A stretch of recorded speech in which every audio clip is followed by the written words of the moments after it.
My name is Anthony Gene Davis. I was the cinematographer for Letting Go.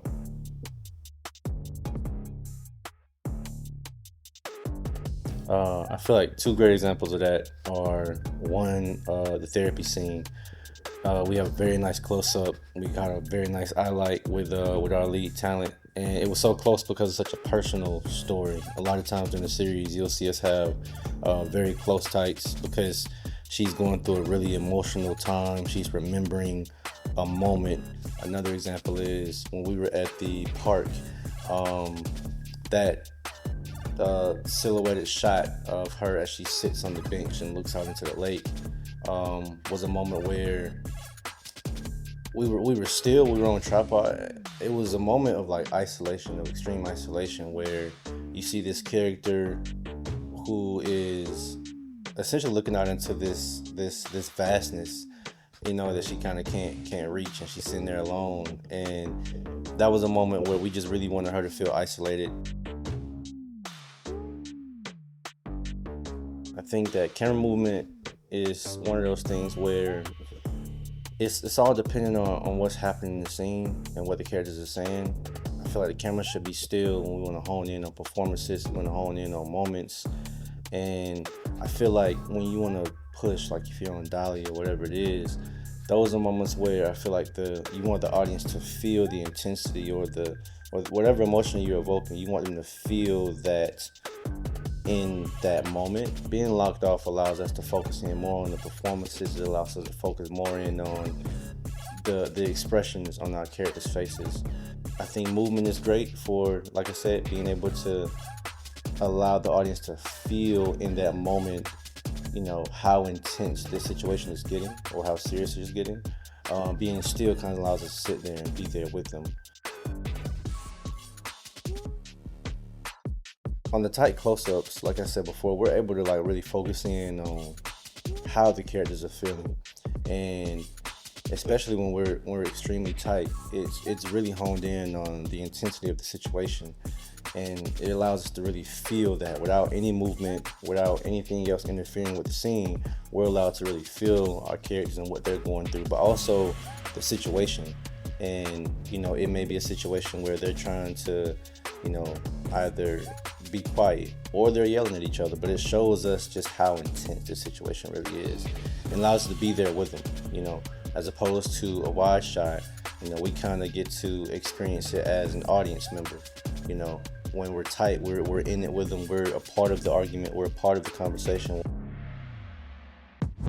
I think on this project it was definitely more natural on this project. It was one of those things where we definitely got to grab some great images throughout the series, but it was definitely more naturalized. There wasn't, in terms of color palette, a color that we wanted to be more prominent. It wasn't a red or any other colors that we wanted to be prominent in the story. We just wanted to focus in on the story itself. Being a DP on a lower budget project is honestly where you may grow the most, because you're gonna learn to be creative with what you have.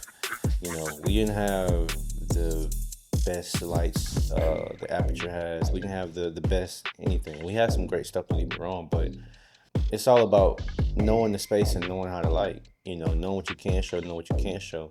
And so being a DP on a low budget project, I think it's important to know what you have, know what locations look like, and don't minimize your creative vision. Work within the confines of what you have, and that's with anything, right? You can be, how you treat lower budget, medium budgets, and larger budgets is the same, because you're always gonna have to work with what you have. So if you're on a lower budget project, it's all about going to the space and ask yourself, how can I still make this look cinematic?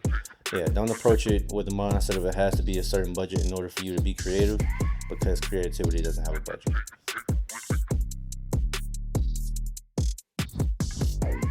One of the most important aspects of being a DP is collaboration. I recently saw a director talk about how she wanted her DPs they wanted them to be versed in different art forms, so that when they come to the project, it's not just about lighting it just to say it's lit. With the 3-point lighting system, it's more so of how can we create a visual palette that is cinematic and essentially a painting a portrait within itself. So I think one of the most important things is collaboration, whatever they want for the story, but also being creative about how you can make this visually more powerful.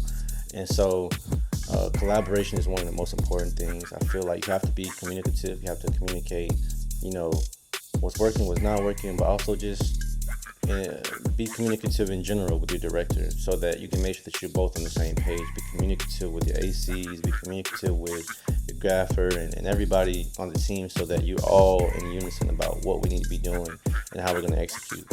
And I feel like one of the last things, which many people would think is first, and I think it's just the confidence of doing your job and having the confidence in yourself to believe and trust your instincts about what needs to happen in each scene, where the camera needs to go, how the lighting needs to be. And those are one of the things that's something that you have to continuously keep shooting in order to find that within yourself.